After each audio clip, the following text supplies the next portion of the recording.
Bonjour à tous et bienvenue sur la chaîne Evolution Partner, le partenaire de votre évolution.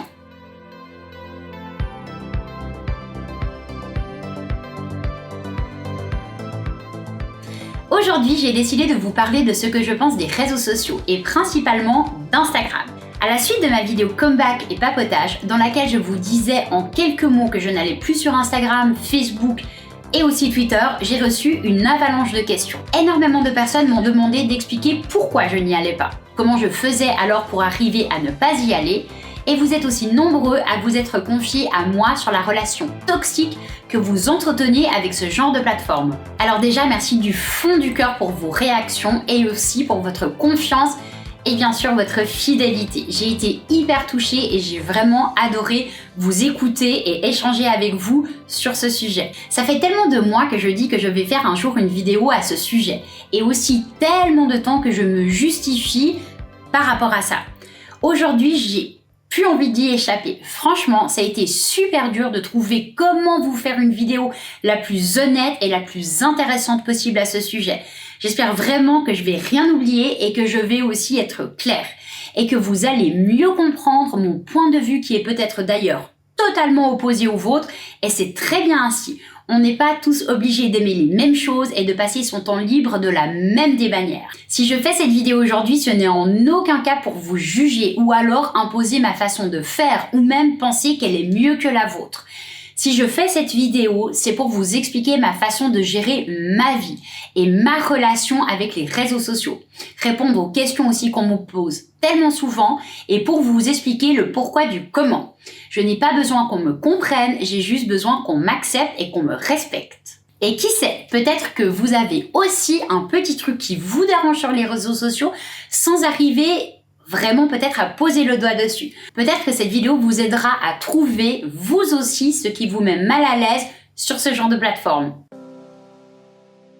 Globalement, les raisons qui m'ont éloigné de ces plateformes sont un problème de priorité, une perte de temps pour un effet et une gloire éphémère, un problème d'image de soi qui découle d'une comparaison forcée et faussée, une publicité bas de gamme et ou omniprésente, et pour finir, je vous parlerai de mon usage des plateformes sociales, à savoir un outil que j'utilise dans un but précis, qui est celui de l'inspiration.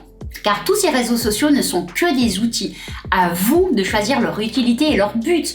Restons en contact, discuter, partager des moments de vie, par exemple avec sa famille, ses amis qui sont peut-être loin de vous. Je vous donnerai en conclusion les questions importantes à se poser pour utiliser ces outils sans y perdre son âme. On commence avec un problème de priorité.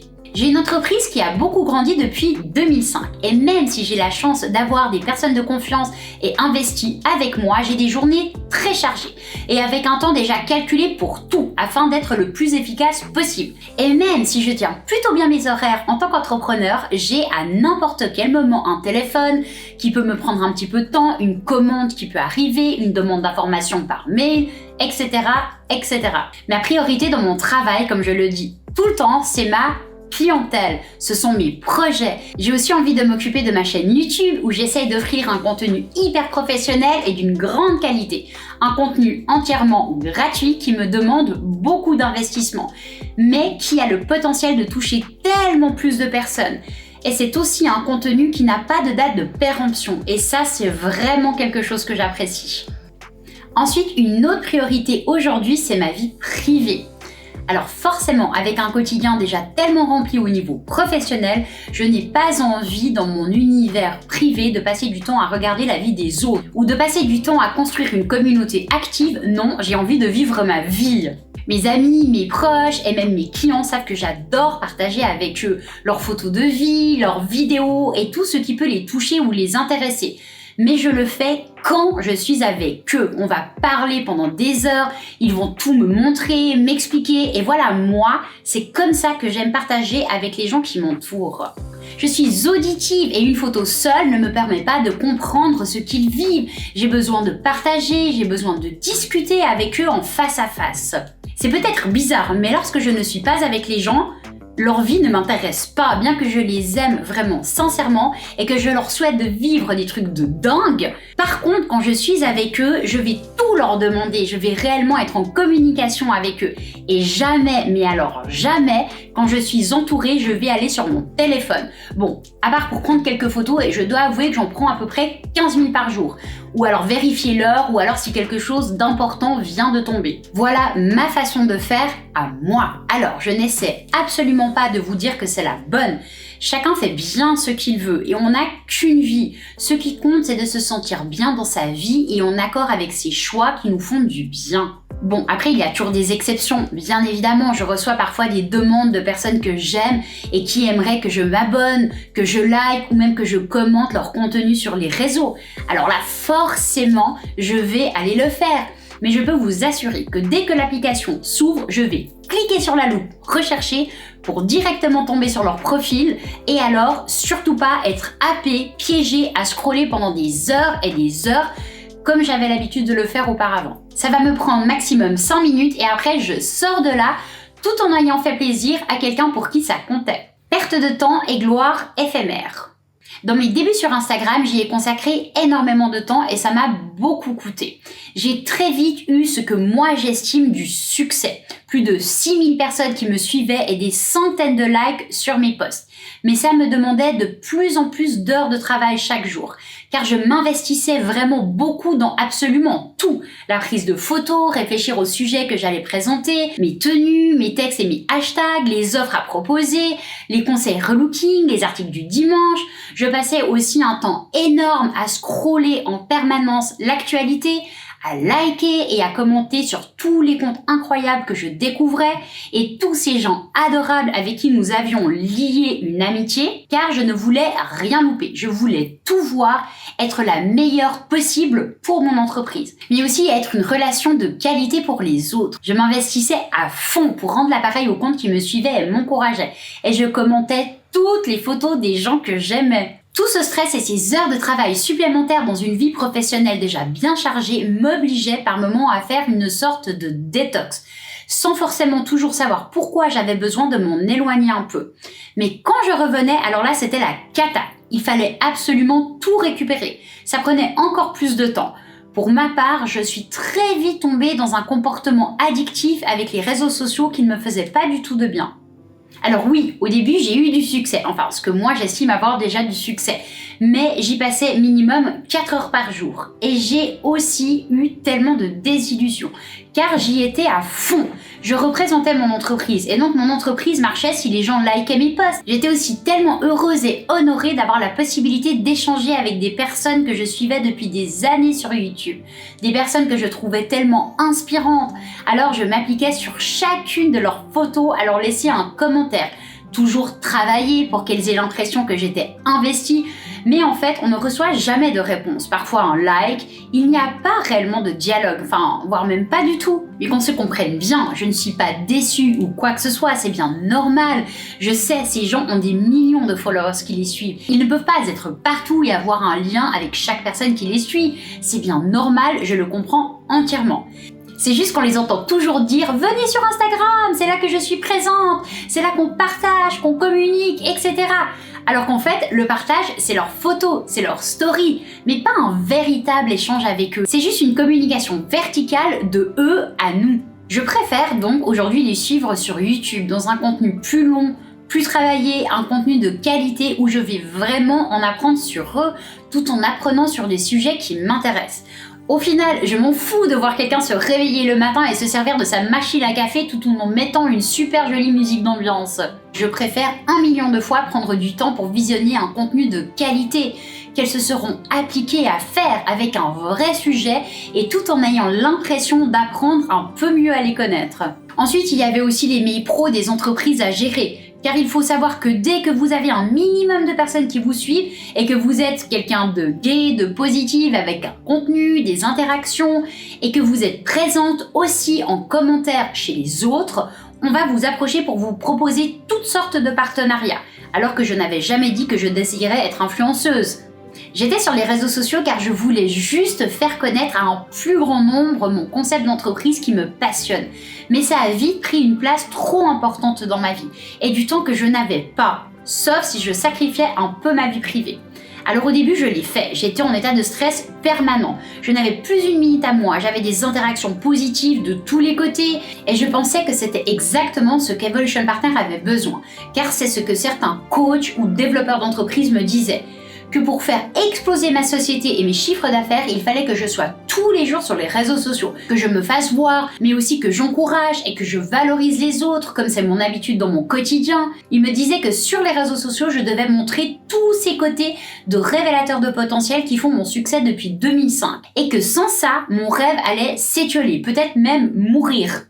Alors forcément, j'y ai cru et j'ai donné mon maximum pour cette nouvelle aventure, quitte à m'épuiser et me rendre malheureuse, car ça n'était pas moi. Au final, ça ne m'a pas réellement rapporté plus de clients, à peine quelques commandes supplémentaires de produits, mais rien d'important contrairement à YouTube par exemple.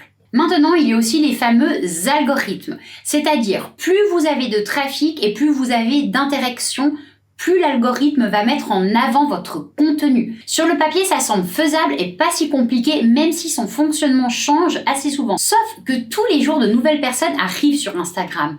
Tous les jours, des millions de contenus sont partagés. Du coup, à part si vous postez tous les jours un contenu qui va retenir positivement votre interlocuteur, si tous les jours vous passez du temps à scroller, commenter, liker, faire des stories, eh bien ça va marcher un temps, oui, ça c'est sûr.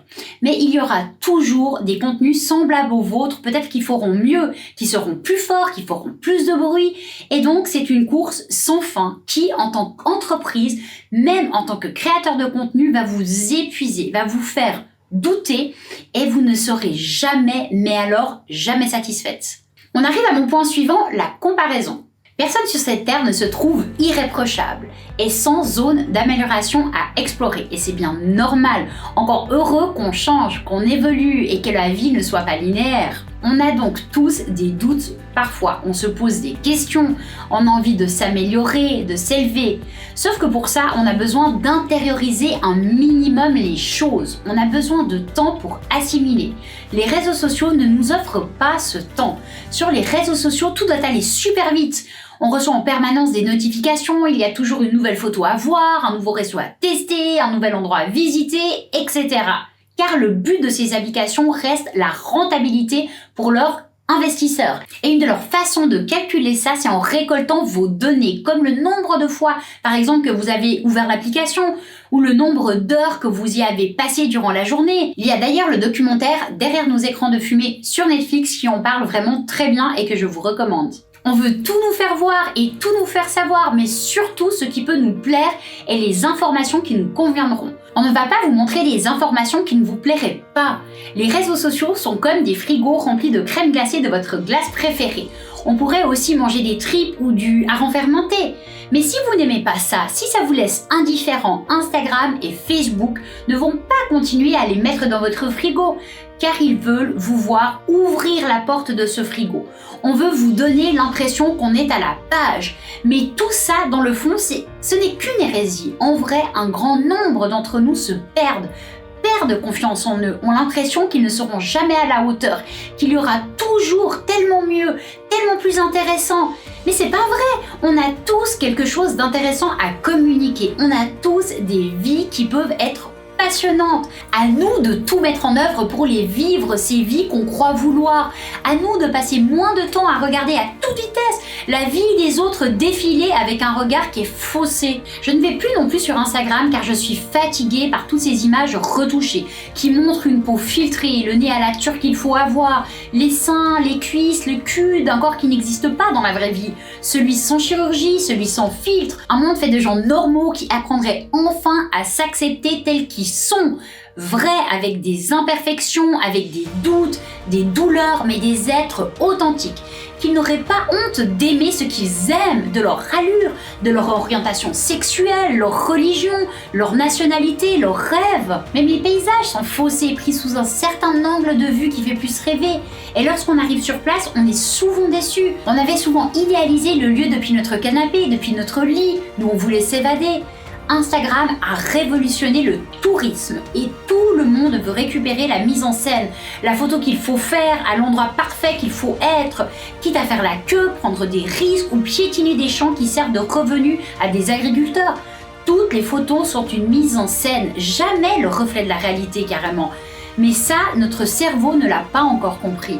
Dans les années 90, 90, on s'offusquait des mannequins retouchés en couverture de nos magazines préférés. Ils donnaient une image distordue de la réalité du corps de la femme.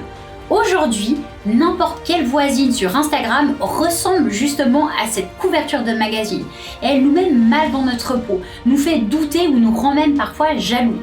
Et les dégâts sur la santé mentale sont réels et loin d'être connus de tous. J'espère que les enfants, les adolescents qui eux baignent là-dedans depuis le début s'adapteront mieux à leurs images distordues que nous sommes arrivés à le faire.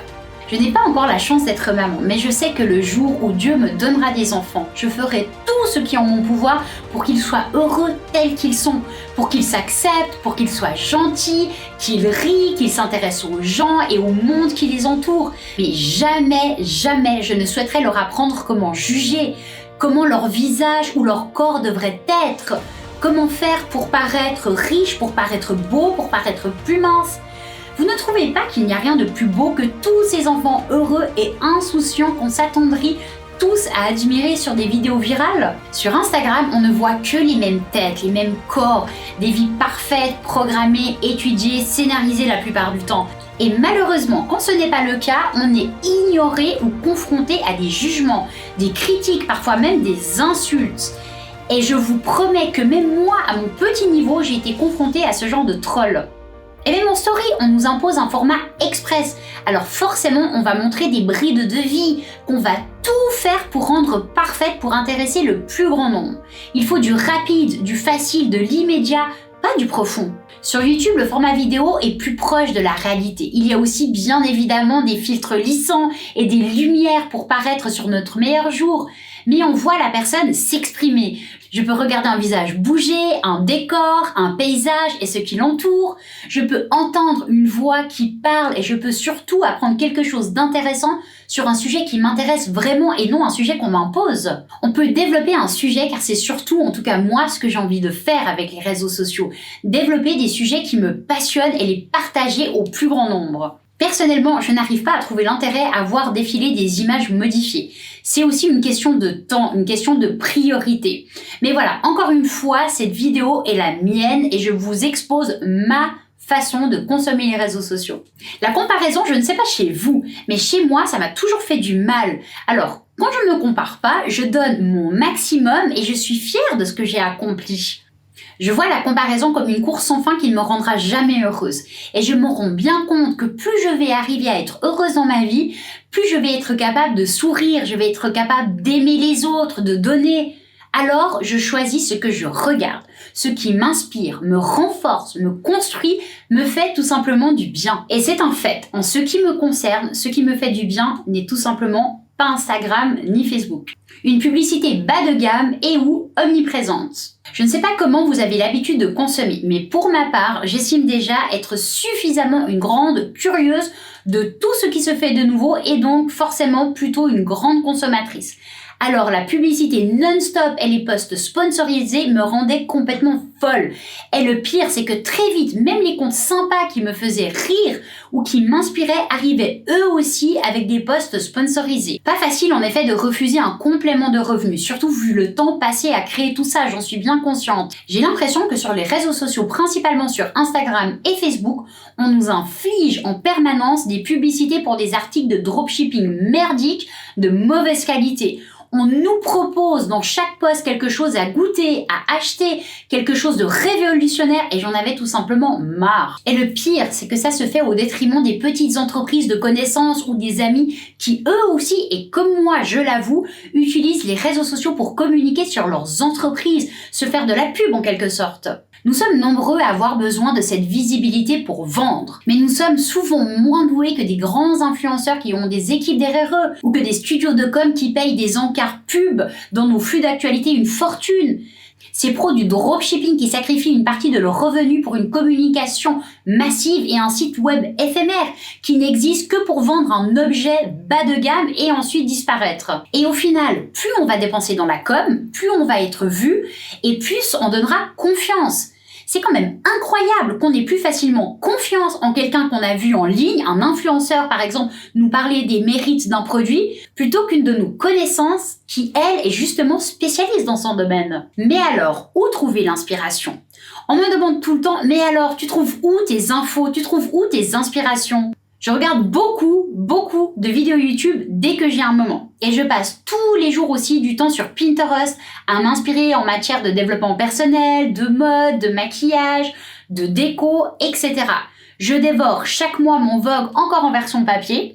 Chaque jour, je lis des magazines de mode, des revues de coaching.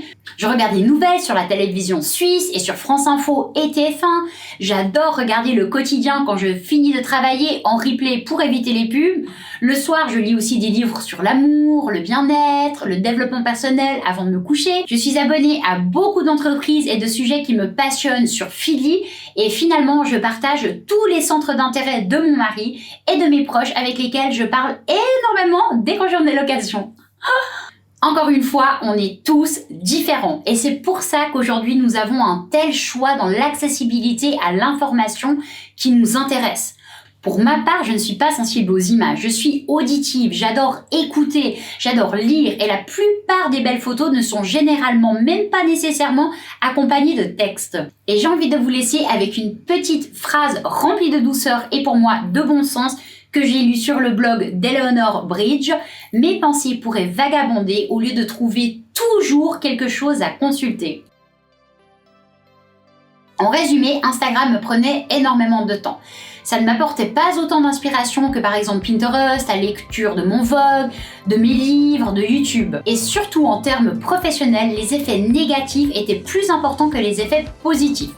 Plus les abonnés et les commentaires augmentaient, enfin à mon petit niveau, plus ça me prenait du temps. Ça m'apportait pas mal de stress aussi et finalement ça n'avait aucun impact positif sur mon entreprise ni sur mon bien-être. Du coup, en tant que coach, je me suis posé les questions suivantes. Quelles sont mes priorités ? Qu'est-ce que j'attends des réseaux sociaux ? Pour moi, de l'inspiration et du bon temps. Et donc, qu'est-ce qui me fait du bien et m'inspire professionnellement et personnellement? Comment atteindre mon but sur les réseaux sociaux qui est de toucher positivement et rester en contact avec ma clientèle tout en partageant mes passions? Et finalement, comment gérer mon temps le plus efficacement possible pour que mes journées soient constructives, productives, mais aussi douces et épanouissantes. Ça a été une révélation pour moi et aujourd'hui, Instagram ne fait plus partie de ma routine. Mon entreprise y est bien sûr toujours, mais moi, je n'y vais plus. Par contre, il n'y a pas un seul jour où je ne vais pas sur YouTube, Pinterest et j'adore aussi aller regarder des looks sur 21 Buttons. La vie regorge d'opportunités fantastiques et c'est merveilleux. Cependant, avec les années, j'ai appris qu'on ne peut pas toutes les expérimenter et c'est normal. On doit faire des choix pour vivre une vie plus calme, plus posée, une vie plus heureuse. On doit se fixer des priorités et s'y tenir pour réaliser ses objectifs et ainsi espérer avancer au mieux dans une vie qui nous ressemble. Posez-vous ces questions, définissez vos priorités et votre but. Choisissez comment vous utilisez ces outils que sont les réseaux sociaux. Si vous êtes resté jusqu'à la fin, je vous remercie d'avoir visionné cette vidéo et si elle vous a plu, merci de me mettre un pouce vers le haut. Vous abonner si ce n'est pas encore fait, c'est vraiment une manière formidable de me soutenir. Activez la cloche pour être informé de la sortie de chacune de mes vidéos et n'hésitez pas aussi à partager cette vidéo autour de vous. Je suis franchement certaine qu'elle va vraiment pouvoir intéresser beaucoup de personnes et elle m'a demandé beaucoup de travail. Et comme d'habitude, tous les liens mentionnés dans cette vidéo seront en description. Et si vous me découvrez avec cette vidéo, déjà bienvenue sur la chaîne d'Evolution Partner. Moi, c'est Nathalie, l'heureuse fondatrice et directrice associée de cette société qui révèle les potentiels depuis 2005.